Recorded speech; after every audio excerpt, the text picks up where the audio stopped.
Howdy. How's it going? What's up? Oh, here we are. Man, we're doing it again. Another episode of Talking Winter with Swinter.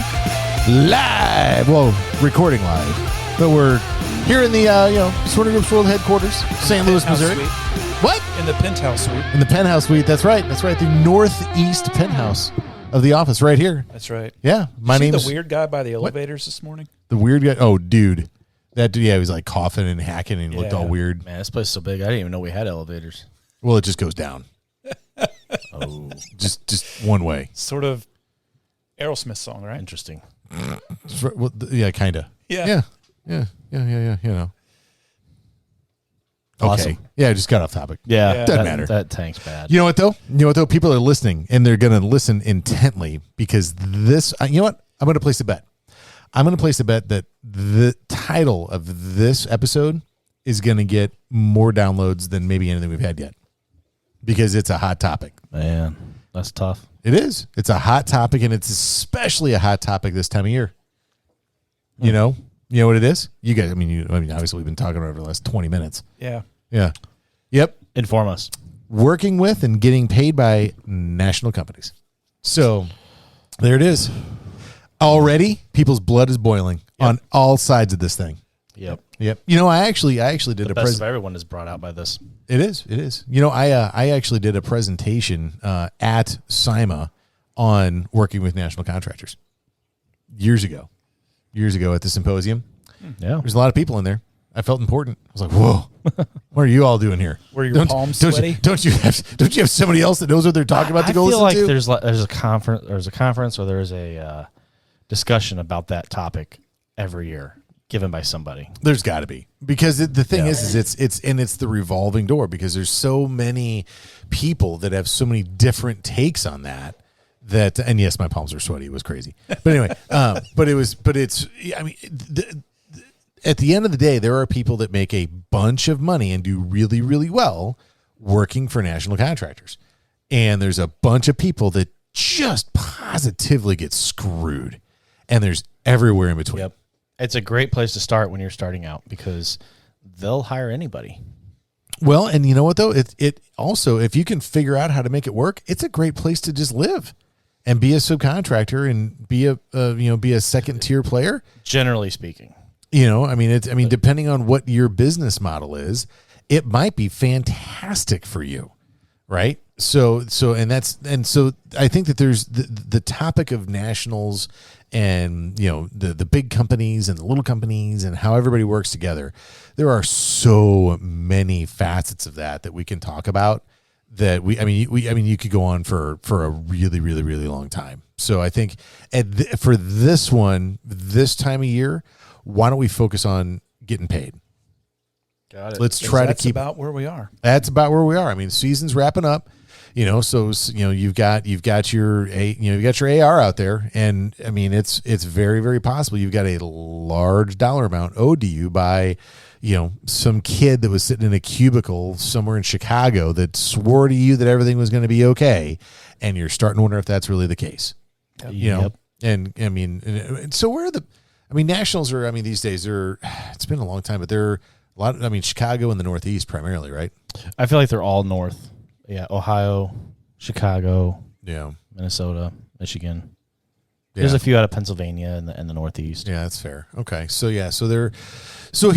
let's back up for just a second and let's understand the nationals. Business model. Like why are they there? Because I think if we understand why they have a place in the market, it'll help give some perspective to getting paid, right? So follow the money, right? That's an old saying. So before the money gets to you, it's got to go through a bunch of different hands, right? Yep. So you're getting paid by the national. Let's not pick on anybody specific. Let's talk about Brent's National Snow Removal Service.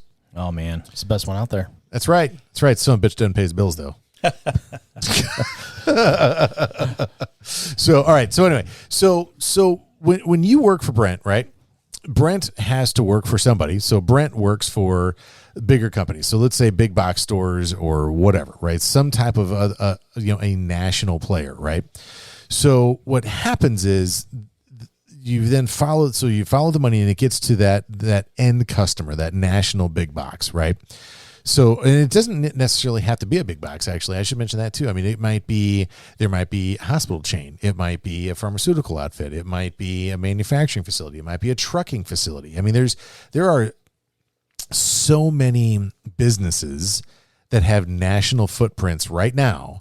Yep. And they all have a very similar problem in that trying to manage their services across the country is very, very challenging. In fact, there's a non-for-profit law firm that I just provided a snow removal contract set for because they have offices all over the country. And they're really struggling with their snow removal vendors because it's such a one-off service that national footprint for somebody who is their director of facilities maintenance that has to manage those services and manage the liability of those services is really, really hard for them, right? So they need a solution on how to manage those things. Because at the end of the day, and I'm not saying this is the case with the law firm, but this might be the case with, Bob's National Window Cleaning, right? Bob is sitting in his office somewhere and he's like, man, I've got 75 locations all across the country and I gotta, and I gotta get snow removal done, but I don't know who to talk to. And I don't really want my branch managers making those decisions because, who knows what's going to happen with that. I need help. That's where the nationals come into play, right? So those nationals have standardized agreements, standardized contracts. They standardize the snow removal process because at the end of the day, whether you're in a 100-inch snow market or you're in a 10-inch snow market, you got to push the snow and then you got to melt the ice, right? It's rocket science. I mean, that's what it boils down to. So you write a scope of work that the scope of work is applicable in every market. Okay, great. So now as Bob is looking at this, proposal from, Brent's National Snow Removal Service, Bob thinks, man, this is fantastic. I don't have to screw with this. I have one point of contact. I'm going to call Brent if I have any problems. Okay, great. It's now Brent's problem. Okay. So now Brent has to go out and get this done, right? Now, this is where things start to get muddy for the people that are the boots on the ground, right? Because the boots on the ground are very, very different. Everybody takes a tremendous amount of pride in what they do and how they do it. And let's be honest, if you're in Buffalo, you think that we in St. Louis are a bunch of pansies. We don't understand anything because we get, 12 inches of snow a year. Mm-hmm. Okay, that's fine. That's fine. It is what it is. You know what I mean? So at the same time, if we in St. Louis look up and say, you guys in Buffalo, good luck dealing with an inch of ice, we can handle that. Right. Yeah. So, it's different markets have their different strong suits. So what happens is it becomes very personal to the boots on the ground level. And so what happens is now Brent has himself figuring out, okay, I need to get 75 people hired because I got these 75 locations. Right. Okay, great. So what do? You start with a phone book. You start calling. So you start calling people. Hey, I've got a property here. I got a property there, whatever it is. And you get all of the mixed reactions from I'm not working for a national. There's no way to I'm doing this. I'm not doing that. Blah, blah, blah, blah, blah. Whatever the reaction is, you have to find somebody. Right. Yep. And at the end of the day, the reason why Bob hired Brent is because Bob doesn't want to lose a lawsuit when Bob gets sued. So Brent's job is to find somebody to take the fall. Yeah. To cover for Bob if there's a lawsuit. You're exactly right. I mean, you're looking for somebody to protect Bob's liability. That's what Brent's job is. So anybody that answers the phone and says they'll do it and has insurance is going to get hired because Bob doesn't have the time or the ability to institute policies and procedures that are going to be best practices to protect his employees and their customers. Bob just needs to make sure that when he gets sued, he doesn't lose everything. Yeah. Okay. You following me? Okay. So now we have a world where the primary qualifier to do work for a national vendor is you have insurance, right? If you're really good, that's great. If you're not really good, it's okay. because you've got insurance, right? So we were working on a case in the Denver area that had a local contractor working for a national, and the local contractor, the photos that the local contractor submitted had no headlights on the plows, right? The defroster in the truck on one of the trucks was not the OEM panel defroster. There was like this little fan heater gizmo that the dude had up on his dashboard that in his testimony said, well, yeah, that's the defroster, so you could see through the windshield. One of the windshield wipers was gone, just missing. The driver's side had a windshield wiper. The passenger side just had the arm laying against the glass. And these are photos that were produced, in the discovery of the case. I mean, it is what it is, right? So but that guy had insurance, so he qualified to be hired, right? So that's important to understand. It's not so much that you're a great vendor, that you do a really good job, that you take pride in your work. It's that you have insurance. That's why you're hired. Okay. Now, how does that translate into getting paid? Okay. Brent now understands that he is on the hook for the liability if he doesn't have a contractor that has insurance. Okay. So Brent has to cover himself and make sure that his company doesn't go under and make sure that he's okay. So what he does is he puts a lot of things in his contract that the local vendor has to do. Okay. So maybe that's an IVR. We have to call in, start and stop times. Maybe Brent wants pictures. Maybe Brent wants GPS stuff. Maybe he wants, this or that or the other, whatever the requirements are. This is what Brent says you as the contractor have to do in order to get paid. Okay. As the contractor, if you sign that and you agree to it, then you've got to live by it, right? Yep. So, okay. So now it's up to you to do the work. You have to check those boxes to get paid. Okay. So now we're into that. Now we're into that area of I did everything and they still didn't pay me. Well, that's because Brent's a dirtbag. Yep. You know what I mean? If you really legitimately followed all the rules, did everything like you're supposed to do it, and you're not getting paid, It'll happen. That absolutely sucks. And you know what? It does happen.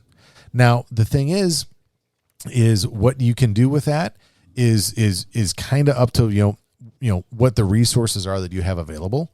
And it's tough because you're probably not going to have the kind of dollars to sue them. And even if you did, chances are pretty good that Brent in his contract says, if you sue me, I'm going to pick the venue and jurisdiction, right? So let's say Brent's in Philadelphia. Okay, well, guess what? You need to now hire an attorney in Philadelphia to sue him. You're probably not going to do that if you're somewhere in Arizona, right? It's going to be really, really hard.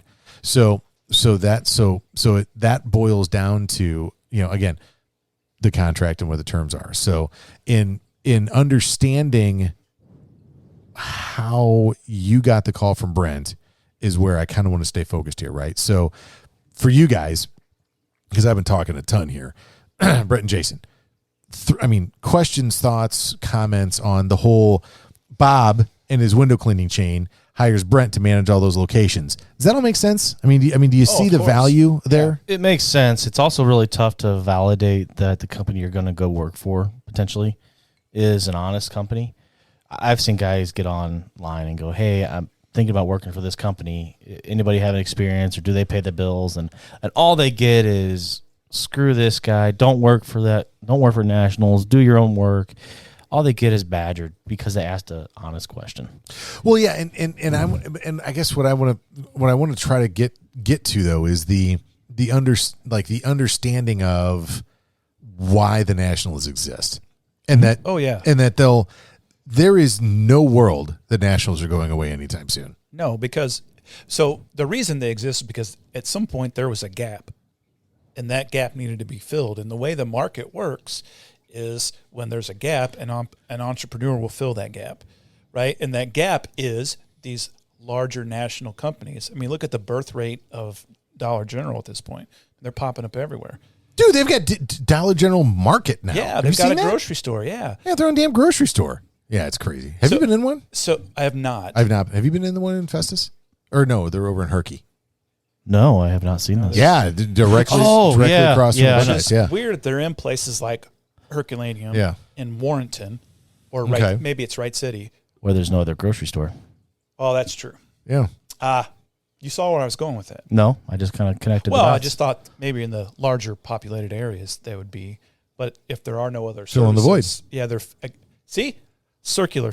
Exactly the point I was trying to Yeah, make. we're all about, geniuses. about filling the void here. But realistically, I mean that's just how the market works, and that's why these companies are around, and that's why they will never ever go away. Right. Because So- there's always, if this one goes away, company A goes away, company B is going to step in. Right. Because there's still going to be a need that needs to be serviced there. And with the world getting smaller, you know, the last time I was in Denver doing site inspections, I flew into an airport way south part of town, and I had to go to a property way north part of town and then come back. And so it was about an hour and a half drive, right, to get from southern to northern areas. And I went through the downtown area, and I noticed so many of the same businesses that we have here. Yeah. And so it's something where it kind of struck me with all of these national companies and all of the bigger companies taking over, you know, in local markets. This is not going anywhere. And so I think it's really important that we in the industry understand the big national companies. They're gonna be around. And so, you know, I think that, you know, having that in play, you know, how do you really do your homework on somebody, and how do you really know? You know, Brent, to your point earlier, I don't really have a solid answer for that when it really comes right down to it. I mean, you know, if you're in a position where you're gonna, you know, work for Brent's National Snow Removal and you get a call from them, you know, you gotta. It's kind of up to you to decide whether or not you think that's good. But I would not just immediately cancel out and say, no, I'm not going to work for you because you're a national. You know, I think that's you just need to understand what you're getting into. Yeah, and Right. look at what's right for your business. I mean, you know, if you are positively slamming and jamming 9 months of the year and with your primary business, and you've got that slow time in the dead of winter, you know, it makes a ton of sense to be a subcontractor and let somebody else do the hassle of contract negotiation and blah, blah, blah, blah, blah, blah, blah, blah. Just say, tell me where to go, tell me where to work, tell me when I'm getting paid, and I make some money. Right. I mean, that makes a ton of sense for a lot of companies, you know, and there's no need to badger somebody just because they're a national, because they're going to be around. Right. Yeah. Yeah. Yep. So find a way to work with them and really make an effort to do as good of a job as you can, but still make sure that you're in a position where you should be getting paid. And it might be a good idea to find someone else who's also working for them. And it doesn't have to be in the same market, but to say, hey, you seem to be working for them. What do I need to know, or what do I need to be careful of to make sure that I have a healthy relationship and not a negative one because you missed dotting this one I and therefore you're not going to get paid. You know, how particular is this company?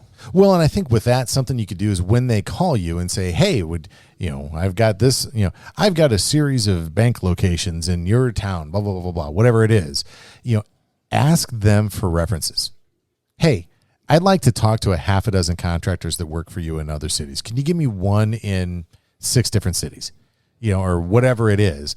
And then as you talk to them, ask them if they know anybody else that works for the company and work your way through that. I mean, it might take some time to do some phone calls, sure, but you can get a handle on what's happening and understand that when Brent's National Snow Removal gives you Jason snow plowing in Albuquerque, well, the reason is probably because Jason and Brent are buddies and Brent knows that Jason's going to give him a good referral. So right, you might have to do a little digging and go 2, 3, 4, 5 layers deep. But at some point, you're going to get to somebody that has an issue or complaint, and you can start paying attention. And it goes exactly to what Brent mentioned just a minute ago about doing your homework or doing your due diligence, and that's exactly what you're describing. As you said, there are some drawbacks, but for a guy, especially guys just getting into it, there's no reason why they can't take that work. Just do your due diligence and know what you're getting into. Well, and something with that too is what you just hit on was nail on the head. Is you're just getting into it. if you're just getting into the business, chances of walking onto a fantastic, hugely high margin, very high service account is pretty slim. Yep. So this is a really good way to cut your teeth on something that you can learn on. Now, here's the caveat to that. Understand that Brent's contract, that national contract, is going to be zero tolerance. They're going to write it so that no matter what happens, you're on the hook if somebody slips and falls and sues. So understand, you have to do a really, really, really good job, or you find yourself in a position where you may face litigation. Yep. So there's a flip side to that. Is you have to understand that you're gonna that when you're getting into the business, you're gonna have higher risk, lower profits, but it gives you the experience. I've seen contracts that'll say you have to maintain a slip-free environment, but only allows you to be paid for 2 saltings in a 24-hour period. Yep. That doesn't mean you can only salt it twice. They're just only going to pay for it twice. Right. And that'll go all the way to, the court when there's a slip and fall, and you say, well, they only allowed me to do it twice. No. They never limited your services. They limited how many times they're going to pay for it. Right, but it's up to you to maintain the slip-free environment. Yes. Yes. You need to make sure you understand that. And then if they're only going to pay for 2, make sure those 2 pay enough to cover your other saltings you're going to have to do. Yep, which is a perfect segue into kind of the last little tidbit I want to get into here is when you're doing the pricing on that, whatever pricing it is that you're given, understand that Brent's company knows that they're limiting what they're paying for and asking for unlimited service. That's not a mystery. The people that wrote the contract and wrote the scope, they completely understand why they're doing that. Now, the person on the phone you're talking to may not have any idea, because the person on the phone you're talking to probably has a script. They probably have no idea what litigation is or what goes into it or how that's supposed to go. Their job is to find contractors that have insurance that will talk to somebody else, right? Yeah. So when you're talking with a national, absolutely understand that you can ask for whatever the hell you want, especially if you're the only person that responds. Yeah. I mean, it's not very common to negotiate the terms, but if nobody else is responding, then you have a lot more control. Well, your price is almost always negotiable. Yes. Yeah. The terms of the contract are not going to change. There is no way that those account managers are allowed to change the actual contract verbiage, but the dollars and cents, they'll pay it. And so if you're the one that's available and you're the one that's ready to go, okay, if they've got, just to give you an idea, the average cost of litigation to take a slip and fall to trial is about $15,000 per defendant. So and that's just the cost to go to trial. That's before you're paying for experts. You're taking, you're doing, things get really expensive really fast. So, right out of the gates, if it's pay you $15,000 or go to trial, they're going to pay the $15,000 because that's what it costs per slip and fall. So if you're on a site that they've offered you a $5,000 seasonal, I mean, you can negotiate that, especially given that it's a third of what one slip and fall might cost your insurance company. So, you can negotiate that as much as you possibly can to try to leverage that. Now, if it's a itty-bitty little parking lot, well, it is what it is. Right. But, at the same time, do what you can to try to make enough money on those 2 saltings, to Brent's point, that if you got to do it 2 or 3 more times, it's okay. And then understand and this is going to sound a little condescending, but be mature enough to look at the big picture, right? Yep. If your cost to salt a parking lot is $300 and you're getting $3,000, okay, well, that means that you can salt it 3 or 4 times, not get paid for it, and still be making plenty of money. Yeah. Don't fixate on the services that you're quote unquote giving away. Focus on what you're making when you do the job. Yes. Yeah. Yeah. And then, a lot of times those companies, if you're doing multiple sites, they may not be able to work with you a lot on one property, but you can approach them about, okay, well, I need X amount across the board. Which property gets the money, I don't care, but you can do more of a package deal and sometimes get the money you need, even if it's not allocated how in your mind it should be. At the end of the day, you're still making the right money. And it's pretty common for them to be able to do that. Yeah. Makes sense to you? It absolutely Jason? does. Yeah. I don't know because my suspicion is you probably don't have any experience with nationals at this point yet, do you? I'm just here for the booze. Nice. Well, then good. If it's making sense to you, then hopefully it makes sense to the listeners as well. What are you drinking? I was drinking the Kraken. Kraken? Kraken. Does that have the two little dots over the A? It doesn't, but it really should. It should. To be Kraken? correct. Yeah. Yeah. The Kraken. It's Whatever. tasty. It's an octopus rum.